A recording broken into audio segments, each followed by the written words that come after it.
İsrail'de son zamanların en dramatik olayı yaşanıyor. Onların aktardığı bilgi bu yönde. İsrail medyası şunu söylüyor. Neden dramatik dedim? Şu açıdan. Savaşın en başından bu yana en zor günü yaşıyoruz diyerek paylaştı. Peki ne oldu? Dakikalar önce, yayına girmeden önce İsrail'in kuzeyinde Hizbullah tarafından bir İHA geçişi gerçekleşti. Özellikle Golan Tepeleri, yani Haifa ile Akka arasında yer alan Golani üssünü hedef aldığı bir İHA. Bu İHA İsrail Hava Kuvvetleri tarafından tespit edilemedi ve durdurulamadı. Şu anda İsrail medyasının aktardığı bilgiye göre üste 40 asker hayatını kaybetti. Çok sayıda yaralı var ve kuzeyde alarmlar çalıyor. Şu anda İsrail ordu sözcüsü orada yaşayan sivilleri alandan uzaklaşması konusunda uyardı. Havada bir yandan helikopter hareketliliği var. Buraya yaklaşık 1,5 saatlik bir mesafe ve bölge askeri alan ilan edildiği için sivillerin girişine izin verilmiyor. Öyle ki az önce burada...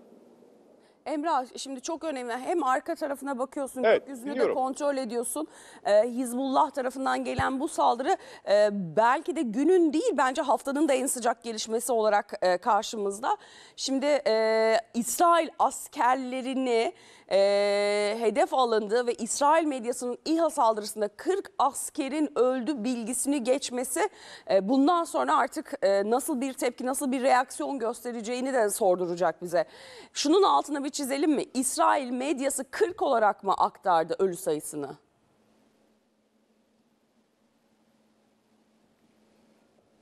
Evet, Göksu, şöyle söyleyelim. Önce yaralılar var denildi.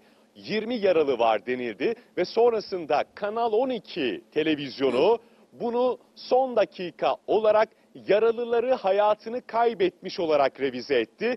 Bizler de Kanal 12'nin bu son dakika bilgisiyle hareket ediyoruz. Önce ilk etapta bu üste çok sayıda yaralı olduğu ifade edildi. 15 dendi, sonra 20 oldu, 25 oldu, 30 oldu ve son dakika bilgisi olarak 40 askerin hayatını kaybettiği, öldüğü bilgisi orada yer alan üssün sorumlusunu burada referans göstererek bilgiyi paylaştılar. Bu bilgiyi sizlere aktarmış olalım. Görgü tanıklarının ifadesine göre İHA havada uçuş gerçekleştirdikten sonra bir füze atıyor ve sonrasında İHA'da o üssün olduğu yere infilak ettiriliyor. Füze atıldığı iddiası çok çarpıcı. Bu nasıl bir İHA? Altında bir mühimmat taşıyan bir İHA mı? Kamikaze saldırı mı? Açıkçası bilgiler arka arkaya gelmeye devam ediyor. Şu anda İsrail medyası akşamın en sıcak bilgisini en dramatik gün içerisindeyiz diye duyurdu. Savaşın başından bu yana İsrail'in bir gecede aldığı en önemli yaradan bir tanesi dediler. Akka ile Haifa arasında Golani üssünde gerçekleşiyor. Şehir merkezi sayılabilecek bir yerde bazı sivillerin yaşamaya devam ettikleri ama geneli itibarıyla bölgenin tahliye edildiği bir yer. Çok sayıda asker var ve o üstten işte tam da Hizbullah'a doğru atışların yapıldığı, harekatın yönlendirildiği üslerden biri. Haifa'da Ramay David üssü de var, güneyinde yer alıyor. Orada geride bıraktığımız günlerde hem İran tarafından hedef alınmıştı hem de Hizbullah tarafından hedef alınıyor. Burası Golan Tepelerini kontrol eden bir hava üssü ve çok sayıda askerin yer aldığı bilgisi var. Hala yeni bilgiler gelmeye devam ediyor ve görünüşe göre şöyle son dakika bilgileri arasında yine bir takım tanımlanamayan insansız hava araçlarının havada olduğu bilgisini İsrail kanalları paylaşıyor ve Akka'da, Haifa'da yaşayanlara alarmlar çaldıktan sonra sirenler çalıyor. Evlerinizden uzaklaşmayın ve dışarıda askeri üslerin yakınında bulunmayın paylaşımları yapılıyor. Akşamın en sıcak bilgisini aktarmaya devam ederim. İsrail günlerdir aslında böylesine bir saldırıyla karşı karşıya kalabileceğini hissediyordu. Neden? Neden? Çünkü Hizbullah Haifa'da çok önemli yerlere hedef almaya başlamıştı. Arka arkaya birkaç gün arayla Haifa'da askeri üsler, özellikle mühimmat depoları hedef alınıyordu. Şimdi ise çok ağır bir darbe verilmiş durumda ve bunu da şu anda İsrail medyası akşamın en sıcak, savaşın başından bu yana en zor günü geçiriyoruz diye paylaşıyor ve bir yandan bilgiler gelmeye devam ediyor. Onları aktaracağım. Şimdi İsrail ordu sözcüsünden bir açıklama var. Şöyle deniyor: kısa bir süre önce hava kuvvetleri Kuzey Deniz sahasında Lübnan topraklarından fırlatılan insansız bir uçağı durdurdu diyor. Gerektiğinde güncellenen bilgileri paylaşacağız. Şu anda durdurduğunu ifade ediyor ama aktarılan bilgiler arasında bir tane insansız hava aracının ağır bir mühimmatla birlikte bir füze attığı, görgü tanıklarının, bölgede yaşayanların aktardığı bilgi, bir füze attığı ve ardından kendini infilak ettirdiğini açıklıyor ve Hizbullah'tan bir açıklama geldi dakikalar önce. Sivillere uyarı yapıldı. Lütfen bu askeri üssün yakınlarında bulunan siviller bölgeden uzaklaşsınlar. Acaba bu gece çok daha büyük bir saldırı mı olacak? Evet. Bir yandan İsrail'in Tel Aviv kentinde havada Heronların bölgeye doğru hareket ettiğini gözlemliyoruz Göksu. Şimdi Emrah, aslında o kadar önemli bir noktanın altını çizdin ki İsrail'den yapılan açıklama, sivillere de uyarı var. Demek ki bölgede bir teyakkuz durumu söz konusu. Çok sayıda ölü ve yaralı var. Görüntülerde de ambulanslar sevk ediliyor. Şimdi bu Golani üssü nerede hocam, Coşkun hocam? Tam Hayfa olarak. yakınlarında. Şimdi bu bahsetmiş olduğumuz askeri... Niye koruyamadı İsrail? Demir kubbe var değil mi orada? Var, elbette var da Göksu. Şimdi Emrah'ın aktardığı bilgiler çok önemli.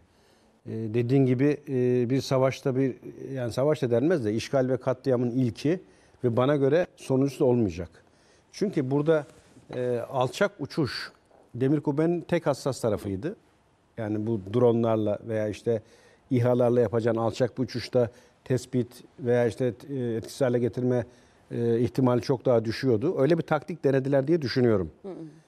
Hatta şöyle de bir başlık açalım eğer müsaade edersen. Biz şimdi burada Hizbullah'ı, Nasrallah'ı, İran'ı eleştiriyorduk, hatırlarsın. Orada benim hep vurguladığım bir husus vardı. Yani tepe kadroda bazı yapıların var olduğu, bu yapıların bir kirli işbirliği içinde olduğu, Hizbullah'ın gerçek gücünün bu olmadığı, çok daha akılcı saldırılarla sonuç alabileceği yönünde bazı tespitlerim vardı. Hatırlarsın, birlikte çok değerlendirdik. Benim işte kastım buydu. Yani burada biliyorsun o yapının çoğu yok oldu. 4000'e yakında kurma yakıl gitti. Daha sonra bizim sahadan aldığımız bilgi ki doğruluyor. Timler halinde münferit Hizbullah'ın kendi içerisinde bir yapılanmaya gidip bu travmayı atlatmaya çalıştığı yönünde.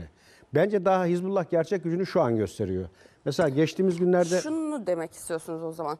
Yapabileceği potansiyeli vardı. Vardı. Ama ne bekliyordu noktasında ben eleştiri yapıyordum. Şimdi o potansiyeli gösteriyor mu? Evet, aynen dediğin gibi veya birileri onu engelliyor muydu? Yani Olabilir mi Levent Hocam? Zaten- Engelliyor muydu? Yani engelleyen Nasrallah değildir diye düşünüyorum. Çünkü 34 yıldır örgütün başındaydı. Eğer bu noktaya gelmişse Nasrallah'ın da bir Tamam, faydası şunu olmuştur, soralım. katkısı Coşkun olmuştur. Hocam, birileri onu engelliyor muydu derken Nasrallah'ı mı? Evet şimdi ve işaret o yapıyı ediyorsunuz? kastediyorum. Yani o yapı gittikten sonra ne oldu da Hizbullah sihirli çubuk mu değdi bir anda bu sonuçlar almaya başladı? Ama 34 yıl onlar örgütlendirdi bu yapıyı. Şöyle biz 35 yıldır generaller besledik. Teğmenden aldık ta generale kadar getirdik. Anca anladık yani bulunduğu statüyü. Şimdi burada mesela coğrafya aynı coğrafya. Örgüt aynı örgüt. Yapı aynı yapı ve elinde de olan imkanını şu an kullanıyor. Ne oldu da bir anda? Geçtiğimiz gün mesela bana göre Tel Aviv için bir travmaydı. Kuzeyden Hizbullah, güneyden Husiler, batıdan Hamas eş zamanlı bir füze saldırısına geçtiler. Bana göre en kritik günlerden biriydi. Avaz avaz sabaha kadar bütün alarm sistemleri bağırdı. Şimdi o çok sayıda füzenin doğrudan Hayfa'ya hedef alması veya İsrail Tel Aviv'e hedef alması tesadüf mü? Bence değil. Zaten olması gerekeni yapıyorlar. 2006'da Lübnan'ı işgalden kurtaran yapının başında Nasrallah vardı. Onu da hatırlatalım. Ya olabilir. Yani 2006'da rolü farklıdır. Bugün geldiğinde rol farklıdır. Peki Coşkun Hocam'ın söylediğine itirazı olan var mı Sayın Yakınca? Var benim, İpek var. Hocam var mı Ben Sayın de Yakınca? bir şey ekleyebilirim. Buyurun Doğru. Sayın. Yani Coşkun Bey önemli bir şey söylüyor. Mesela bizde de bir FETÖ gibi bir örgüt vardı ve askeri liseden adam generalliğe kadar çıktı ama bir fark var. Şimdi Hizbullah NATO üyesi değil, biz NATO üyesiyiz. Yani FETÖ'nün kim tarafından Besleyecek tabii birileri. yani FETÖ'yü besleyen Amerika vardı. O örgütün önünü açan da oydu. Şimdi bu orada olmadığı anlamına gelmez. Orada da olabilir. Fakat ben şöyle değerlendiriyorum. Yani bu bir tartışmalı bir başlık. Yani buna evet ya da hayır demeye imkanımız Demek yok. evet. Coşkun Hoca haklı da olabilir burada. Fakat benim kanaatim şu. Asıl şey şu. Hizbullah artık İsrail'e karşılık vermekten başka bir çaresi yok şu anda Hizbullah. Yani ne yapacaksınız? Ama Coşkun Hocam çok farklı bir yere değiniyor. Mesela bizde çok tartışıldı işte 15 Temmuz öncesi ve sonrası aslında, değil mi Coşkun Hocam? Evet. 15 Temmuz'dan sonra çok daha rahat hareket edebilen bir Türk Silahlı Kuvvetleri de gördük şimdi. O kadar güzel yere getirdin ki. Değil mi? Coşkun Hocam'ın aslında anlatmak istediğini açacak ve netleştirecek olursak Coşkun Hocam'a Bir bırakayım. cerahat atılmış olabilir diyorum. bunu Yani tam evet, olarak çünkü çok konuştuk burada. Şimdi Nasrallah öldü, üst kadrolar gitti, Hizbullah ya bitti arkadaşlar mi, olur mu Allah mahvoldu. aşkına ya, siz Nasrallah'ın İsrail'le ortak çalıştığını mı düşünüyorsunuz? Coşkun ya? Hocam onu O zaman iddia niye ediyor öldürdün galiba. Nasrallah'ı? Coşkun İsrail? Hocam bunu mu iddia ediyor? İsrail o zaman şunu yapmış. İsrail Hizbullah kendisini vursun Biraz diye canlansın. Hizbullah temizlemiş yani. Yo. Demiş ki ben temizleyeyim Coşkun Hizbullah Hocam bunu mu iddia ajanlarını. ettiniz? Beni Ben vursun. zaten bunu çoktandır 40 kişi ölsün. iddia edenlerdenim. Siz Yani bunun yazısını da yazdınız. yazısını da yazdım. Bunu iddia edenlerdenim de. Günü saati geldiğinde görevini doldurur, miadı dolmuştur, kaldırır atarlar. Bu böyle bir sistem. Ve bu yanlışlanamayacak bir teori, doğru olma ihtimali de var ama bilemeyeceğiz tabii bunu. Şöyle, bakın ben şunu vurgulamak istiyorum. Silahlı kuvvetler aynı silahlı kuvvetler. Bizden örnek veriyorum. Arazi aynı, örgüt aynı, her şey aynı. 15 Temmuz'dan sonra bir anda bambaşka bir tablo ortaya çıktı. PKK'nın kökünü kuruttuk. Tamam, o zaman şöyle devam edelim. İpek Hocam ilavenizi alayım, sahaya gideceğim. Tamam, Çünkü hızlıca. Coşkun Hocam bıraktığı yerden o zaman bu saldırıların devamını da görecek miyiz? Şimdi İsrail'de bir uyarı yaptı, teyakkuzda olun. Belki de işte Coşkun Hocam'ın dediği yer de önemli. Ya da şu var, yani Olabilir. İsrail şimdiye kadar hep saklıyordu. Ölü sayısını saklıyordu. Artık saklamıyor. Saklamıyor mu? Hizbullah hep vuruyordu. Belki daha Yani fazla hocam. Belki daha bence fazla. 40'tan Tabii fazla. belki 40'tan fazla. Bir de Golan şu son zamanlarda çok hareketlendi. Tanklar yığıyor oraya, İsrail 70 kilometrelik hendek kazıyor. Oraya gözlem kuleleri koyuyor. Golan yani şu anda çok hareketli bir bölge. Hocam O burası yüzden- Golan değil yalnız. Biliyorum Golani. ama hani Golan'ı koruyan üs Evet, doğru, dendi doğru, ya, haklısın. Golani üssü. Doğru. Golan tepelerini kontrol eden üs olarak dendiği için söylüyorum. O yüzden çok stratejik bir yeri vurdu aslında İsrail'e karşı. Çünkü dediğim gibi İsrail 70 kilometrelik bir hendek kazıyor ve oraya gözlem kuleleri kuruyor. Tanklar yığdı sınıra ve Golan cephesini genişletmeye çalışıyor. Şu Şam'a anda doğru İsrail. Ama Coşkun Hocam'ın dediği yer şu noktada. Şimdi İsrail Saklanıyor medyası, belki, İsrail... kuruyordu. Evet, hayır Gökhan, İsrail siz açıklama... bayağı seviyorsunuz Coşkun Hoca'yı. Coşkun Hocam candır. Ama bir şey söyleyeceğim. İsterseniz hepimiz Kimse yanlış katılalım, alınmasın. Kimse yanlış anlamasın ama Coşkun Hocama kim itiraz ediyorsa da sonunda Coşkun Hocam Suriye'ye Yok, öyle değil. girmez Benim dediniz. örneklerim var. Suriye'ye Şimdi siz girdi önümde kayırıyorsunuz yani ne yapayım? benim örneklerim Adam var. biliyor, adam Yok, çalışıyor. ama Coşkun Bey'in yanlışlandığı şeyler de var. Söyleyeyim, Yemen konusunda biz burada ilk konuştuğumuzda Coşkun Hoca dedi ki Yemen İran'a müzahirdir dedi. Başka bir şey yok. Ben de dedim ki Hayır. kendi aklı var dedim. Farklı Sonra çalışıyor. kabul ettiniz onu Farklı ama. çalışıyor dedim İşte, diğerlerine göre. Şimdi ama onu ilk söyleyen benim. Siz itiraz ettiniz bana.